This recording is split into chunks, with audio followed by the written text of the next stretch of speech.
గన్నవరం మండలంలోని Ramachandrapuram house of Surampalli ఎన్నికల ప్రచారంలో పాల్గొన్న యార్లగడ్డ వెంకట్రావు గారు కూటమి ప్రభుత్వం అమలు చేయబోయే సూపర్ 6 పథకాలను వివరించడం జరిగింది. ప్రచారంలో ప్రజలు కూడా పెద్ద ఎత్తున పాల్గొని యార్లగడ్డకు మద్దతు పలికారు. చంద్రబాబు సీఎం అయితే అన్ని వర్గాల ప్రజలకు మేలు జరుగుతుందని చెప్పారు. రాష్ట్ర భవిష్యత్తు కోసం ఈ ఎన్నికల్లో ఎన్డీఏ కూటమిని గెలిపించాలని కోరారు.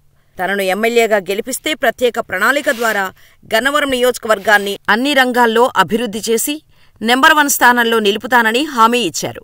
మే 13న జరిగే ఎన్నికల్లో ప్రజలందరూ సైకిల్ గుర్తుకు ఓటు వేసి తనను ఎమ్మెల్యేగా, అదేవిధంగా గాజు గ్లాస్ గుర్తుపై ఓటు వేసి బాలశౌరి గారిని ఎంపీగా గెలిపించాలని అభ్యర్థించారు.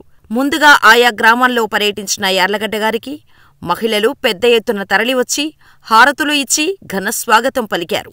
ఈ కార్యక్రమంలో టీడీపీ, జనసేన, బీజేపీ పార్టీల నాయకులు, కార్యకర్తలు, వివిధ గ్రామాల ప్రజలు పెద్ద సంఖ్యలో పాల్గొన్నారు.